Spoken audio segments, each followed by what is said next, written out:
લક્ષ્ય ન્યૂઝ, એક નજર, એક લક્ષ્ય. ધારી નગરપાલિકાના સફાઈ કામદારોને છૂટા કરતા સર્જાયો વિવાદ. ધારી નગરપાલિકાના સફાઈ કામદારોને સફાઈ કામગીરીમાંથી છૂટા કરવાનો નગરપાલિકાના ચીફ ઓફિસર આદેશ કરતા સર્જાયો વિવાદ. સફાઈ કામદારો દ્વારા પગાર વધારો માંગતા તેમને તાત્કાલિક સફાઈ કામગીરીમાંથી છૂટા કરવાનો આદેશ કર્યો હોવાનું સફાઈ કામદારોએ જણાવ્યું હતું અને આક્ષેપો કર્યા હતા. વધુમાં સફાઈ કામદારોએ આક્ષેપ કર્યા છે કે વહેલી સવારથી જ અમે કામગીરી ઉપર આવી ગયા છીએ, પરંતુ અમને કોઈ કામગીરી સોંપવામાં આવી નથી.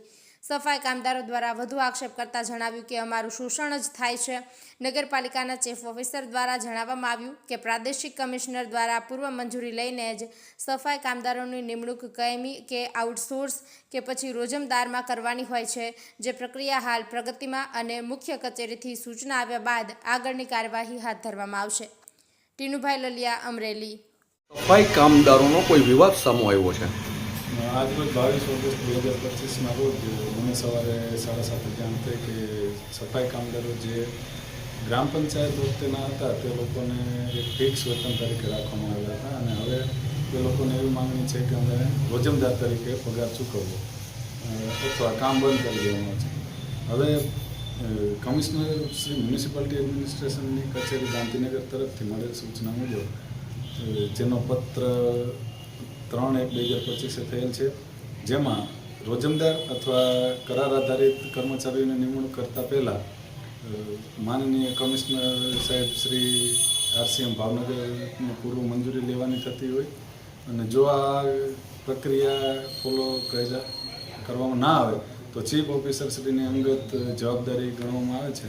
માટે હવે જે લઘુત્તમ મહેકમ ધારી નગરપાલિકાનું મંજૂર થઈને આવેલ છે તે મુજબ કાયમી ભરતી કરવા માટે અને કોન્ટ્રાક્ટ અથવા રોજમદાર તરીકે કઈ રીતે રાખવા તે RCM કચેરી ભાવનગર તરફ અભિપ્રાય માંગી અને સ્પષ્ટતા સાથે નવી કામગીરી કરવામાં. સર, હાલ જે છૂટા કર્યા છે લોકોને સાહેબ, એ લોકોને સાહેબ આજીવિકા માટે શું કરવામાં આવશે નગરપાલિકા તરફથી? અત્યારે હજી કોઈને છૂટા કરેલા નથી. મારી કક્ષાએથી અત્યારે વહીવટદાર શ્રી ધારી નગરપાલિકા પ્રાંત અધિકારી સાહેબ તરફ પત્ર કરેલ છે, જે મુજબ સાહેબનો હુકમથી જાણ કરવામાં આવશે. હા, તમે કાયમી નગરપાલિકાનો કાયમી સફાઈ કામદાર. અમે સવારે 7 વાગે અમે 4 જણા નોકરી આવ્યા. સુપરવાઇઝરે પીટુભાઈ મકવાણાએ અમને કોઈ કામ હોતું નથી, અમને પૂછ્યું નથી કે તમારે કામે જવાનું છે કે નથી જવાનું. એટલે અમે વાકડે બેઠા, અમને એમ ન કીધું કે તમારે કામે જવાનું છે કે નથી જવાનું. તમને પણ ધમકી આવી હતી?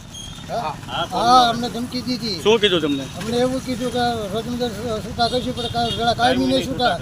અમે ક્યાં હડતાલ માટે છે? અમે તો કામ ઉપર આવ્યા હતા, અમને કામ હોપવું જોઈએ ને. ચારને તમને કામ હોપ્યું જ નથી કામ હોતું. બોલો પિંકુભાઈને, પૂછી જોઈને ચાર તમે કામ હોપ્યું. બરોબર. શું માંગ હતી તમારી? અમારી માંગ કાંઈ નહોતી. અમારી માંગ એક જ છે ખાલી કે પગાર વધારો કરવાનો હતો બધાને, કરાવાળાને બધાને પગાર વધારી દીધા.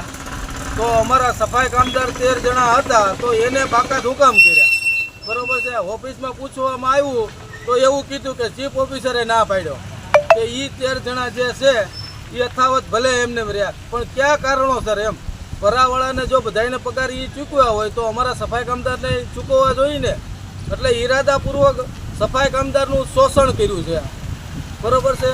અને બીજા નંબરમાં કે અમે અત્યારે કામ બંધ કર્યું તો ચીફ ઓફિસરે મુકાદમ પિન્ટુભાઈ મકવાણાને ફોન કરી અને ફોન લઈને આવતા એવી ધમકી દીધી કે રોજમદારને તો હું છૂટા કરી દઉં છું પણ કાયમીને હું છૂટા કરી દઈ, એવી ધમકી આપી.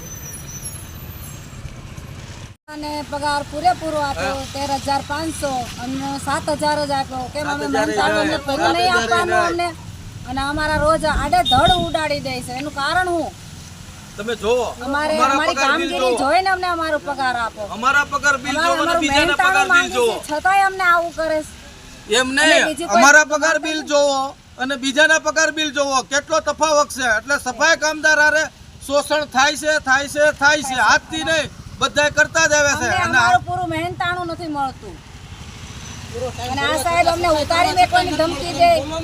ફોનમાં શું કીધું તમને? ફોનમાં એવું કીધું કે છૂટા રોજમદારને તો હું છૂટા કરું છું પણ કાયમી નહીં છૂટા કરે એ કે. અમે ડબલ વિસ્તાર વાળી છે છતાંય 8 દિવસના વિસ્તારો બધા કામ કરી છે, વર્ષોથી ગંદકી ઢોળી છે, તો અમને અમારી યારે આવું શોષણ જ કરે છે.